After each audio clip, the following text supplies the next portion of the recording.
আসসালামু আলাইকুম বন্ধুরা, কেমন আছেন সবাই? হঠাৎ করেই আজকে উত্তরা গণভবন দীঘাবতিয়াতে ঢোকার ইচ্ছা হলো, তাই ঢুকে পড়লাম।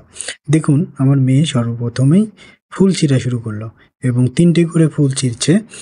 একটি ওর মাকে দিচ্ছে এবং একটি আমাকে দিচ্ছে, আর একটি ওর কাছে রেখে দিচ্ছে। তো আমি থ্যাংক ইউ জানালাম। ও তো ফাঁকা জায়গা পেয়ে একদম খুবই এক্সাইটেড হয়ে গিয়েছে। সবসময় দৌড়াদৌড়ির উপর আছে। তো দৌড়াদৌড়ি করতে, করতে মা ও মেয়েকে একসাথে ছেড়ে দিলাম এবং আমি একটু পিছিয়ে, পিছিয়ে আসলাম। তারপরেও আমার মেয়ে আমার সামনে ভিডিও করতে দিচ্ছে না। তো দেখুন, ফুল গাছ দিয়ে যেই বেড়াটি দিয়েছে যাতে ভিতরে কেউ প্রবেশ করতে না পারে। তো এখানে অনেক ফুল ফুটেছে। এই ফুলগুলো সারা বছরই ফুটে থাকে। তো আমি এটা একটু ভিডিও করলাম। ভিডিও করার পাশাপাশি আপনাদেরকে দেখাচ্ছি যে এই ভবনগুলো পুরাতন আমলের। বর্তমানে সেগুলো রং করা হয়েছে এবং সামনে দেখতে পেলাম একটি কামান। এই কামানটি অনেক আগেকার। কামান দিয়ে যুদ্ধ করা হতো। তারপর আরেক ফলকে চলে গেলাম।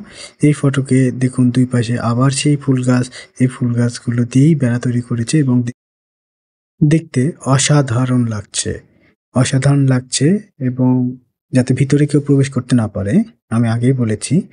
এজন্যই এই ভালোভাবে মোটা করে বেড়া। দেখুন, রাস্তার ২ পাশেই এই ফুল গাছগুলো বেড়া হিসেবে ব্যবহার করা হয়েছে এবং শীত শুরু হয়েছে কেবল। এই যে জায়গাগুলো দেখছেন, এখানে কিছু ফুল গাছ লাগিয়েছে এবং পাশেই ফুল গাছ লাগানোর জন্য জায়গা তৈরি করছে।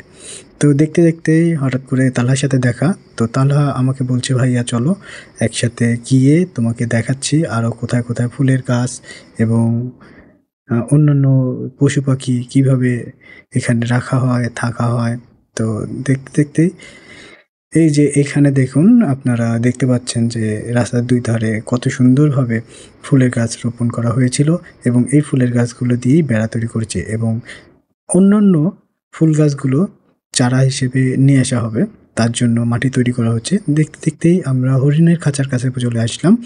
হরিণগুলো অন্য এক সাইডে ওরা খাবার খেতে ব্যস্ত। পাশাপাশি দেখালাম যে দিঘিটি পরিষ্কার পরিচ্ছন্ন করে রাখা হচ্ছে। মানে এক কথায় বলতে গেলে সংস্কার কাজ চলছে, রঙের কাজ, বিভিন্ন সংস্কার কাজ। তো তালহা বলল যে, "ভাইয়া, এখানে অনেকগুলো হরিণ আছে, প্রায় ৩০টা থেকে ৩৫টার মতো।" তো হরিণগুলো ওইখানে ঘাস খাচ্ছিল। তো আমি মা-মেয়েকে খোঁজার জন্য চলে আসলাম দিঘির পাশ দিয়ে একদম ময়ূরের খাঁচার সামনে। তো দেখুন, দিঘিগুলো যেই সুন্দর করে সাইড দিয়ে জংলা-টংলা সবকিছু আ পরিষ্কার করেছে। দেখতে, দেখতে দেখলাম যে ময়ূরের খাঁচার সামনে মা-মেয়ে ২ জন দাঁড়িয়ে আছে। তো দেখতে থাকুন ভিডিওটি। এই যে মেয়েকে পেয়েছি এবং এখানে একটি ময়ূর দেখা যাচ্ছে। ময়ূরটি অনেক সুন্দর এবং অনেক বড়। এর পেখমগুলো উম কিছুদিন আগেই ঝরে পড়েছে। আবার নতুনভাবে পেখমগুলো আ তৈরি হবে। এটা আমাদেরকে তালহা বোঝাচ্ছিল। তো দেখতে, দেখতেই মেয়ে আবার হরিণের খাঁচার কাছে চলে গেল যে হরিণ কাছ থেকে দেখবে। তো ওখানে আবার নিয়ে গেল। হরিণগুলো ওকে খুব পছন্দ করেছে। ও ডাকলেই চলে আসছিল। এটা ভিডিও ধারণ হয় নাই, যার কারণে দুঃখিত। তারপরেও ও এক্সাইটেড ছিল, অনেক এক্সাইটেড। আমার পাশাপাশি অনেক দর্শনার্থীরাও এসেছিল। আসার পরেই এই হরিণের খাঁচার কাছে চলে এসেছে। তো ভিডিওটি দেখতে থাকুন। আশা করি ভালো লাগবে। আবার সে ময়ূরের খাঁচার কাছে চলে গিয়েছে। সে ময়ূর দেখবে। ময়ূর দেখতে ওর কাছে খুব ভালো লাগছে। তার জন্য সে ময়ূরের খাঁচার কাছে গিয়েছে। পাশাপাশি দেখতে পাচ্ছি একটা সুন্দর একটি পাখি, একটি বিদেশি জাতীয় পাখি।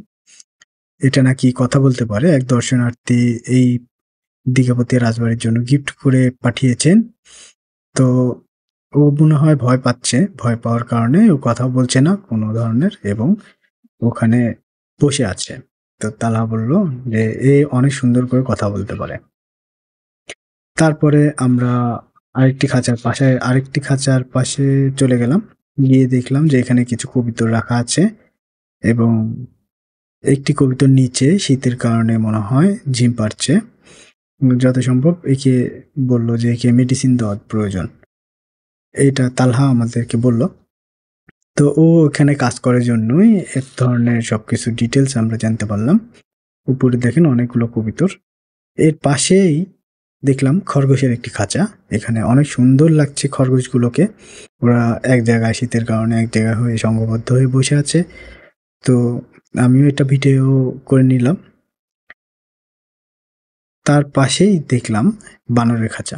বানরটি শুধু একদিক থেকে অন্যদিক যাচ্ছে এবং বারবার করে আপ ডাউন করছে। তো একটাই মাত্র বানর ছিল, আরো আসবে এখানে। বানরটির পাশেই আরেকটি খাঁচা ছিল, এটা হচ্ছে গিনিপুষ। অনেকেই চিনে থাকবেন গিনিপুষটা, অনেকে বাড়িতে শখের বশেও পালে। গিনিপুষটা দেখতে অনেক সুন্দর, খরগোশেরই আরেক জাত। এটাকে গিনিপুষ আমরা বলে থাকি আমাদের লোকালয়ের ভাষা হিসেবে।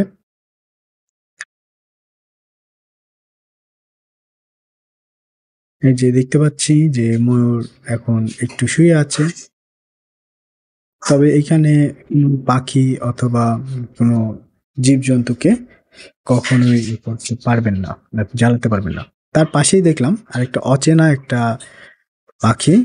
এই পাখির নাম আমি যথাসম্ভব জানি না। আপনারা জানলে কমেন্ট বক্সে লিখে জানাবেন। ভিডিওটি অনেক বড় হচ্ছে, যার কারণে আপনাদের সাথে কথা বলতে ওরকম ভাবে পারছি না। তো ভিডিওটিতে এই যে পাখিটি দেখছেন অনেক সুন্দর লাগছিল। পাখিটির খাঁচার পাশেই আমরা একটু পরেই দেখতে পাবো যে কত সুন্দর করে দিঘিটি পরিষ্কার করা হয়েছে এবং চারধারে রং করে একদম পরিষ্কার পরিচ্ছন্ন করে রাখা হয়েছে, যাতে অতিথি পাখি আসতে পারে। অতিথি পাখি অলরেডি চলে এসেছে। তারপরেও দেখুন অনেক সুন্দর, যে জঙ্গলগুলো ছিল সেই জঙ্গলগুলো সাফ করে দিয়েছে। এই যে মেয়েটি দাঁড়িয়ে আছে, দেখুন রং করা কার্যক্রম চলছে। তারপরেও আমরা ভিডিও করছি। কেউ কেউ ছবি তুলতে যাচ্ছে, তাদেরকে মানা করছে যে আপনারা রং নষ্ট করবেন না দয়া করে। আকাশটা নীল দেখাচ্ছিল। এই ভবনটি রং করার পরে অনেক সুন্দর লাগছিল। তো আমি মেয়ের পেছন পেছনে হাঁটতেছি। তো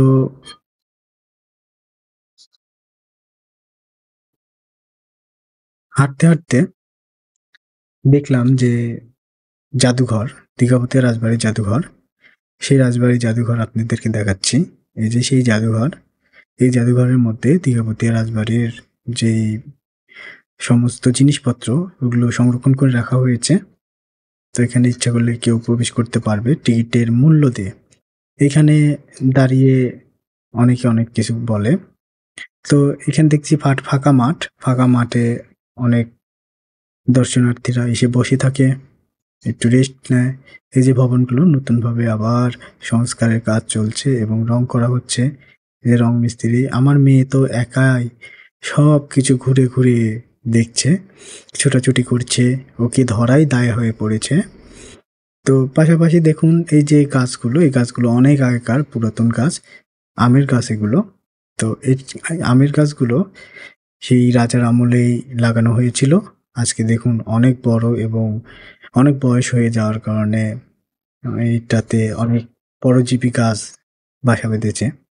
তো দেখতে থাকুন ভিডিওগুলো। অনেক সুন্দর লাগছে আমার কাছে অনেকদিন পর আসার কারণে। পরিষ্কার পরিচ্ছন্ন একটি রাজবাড়ি। তো মেয়ে তো আমার মেয়ে অনেক দৌড়াদৌড়ি করছে, যার সাথে আমি ওর মা কিছুতেই পেরে উঠতে পারছি না। ওকে বারবার করে ডাকছি, তারপরেও সে মানে ছুটাছুটি করছে। ফাঁকা জায়গা পেলে যা হয় বাচ্চাদের, একবার ডাক দিলাম চলে আসলো, আবার দৌড়। কি বলবো। আচ্ছা যাই হোক, আপনাদেরকে দেখাচ্ছি এই যে মাঠ, কত সুন্দর গাছের নিচে ছায়া পড়েছে। যেহেতু বিকাল তারপরেও অনেক সুন্দর লাগছে, ছায়া পড়েছে। তো মেয়ে পিছন পিছন হাঁটতে হাঁটতে আপনাদেরকে দেখাচ্ছি যে ভিডিওগুলো। ভিডিও যদি ভালো লাগে অবশ্যই লাইক, কমেন্ট এবং শেয়ার করবেন।